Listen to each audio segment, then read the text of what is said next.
ரேணுகா தேவி. என் வீடு பழவந்தாங்க. என் வந்து 12 years of baby இல்லை. பாப்பா பிறந்து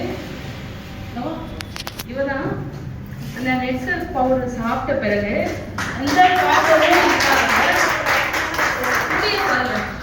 அந்த மருந்து அந்த பவுடர் தான் எனக்கு ஃபர்ஸ்ட் நான் நம்பிக்கையே இல்லை நெட்சல்பை பற்றி. எங்கள் ஹஸ்பண்ட் அப்பப்போ சொல்லுவார், இதை எடுத்துக்கோ அது எடுத்துக்கோ, சும்மா நெட்சல்பை சொல்லாதீங்க நகை இருக்குது அதில் அப்படின்லாம் நான் சொன்னதுதான். ஆனால் இப்போ அது உண்மைன்றத நானும் புரிஞ்சுக்கிட்டேன்.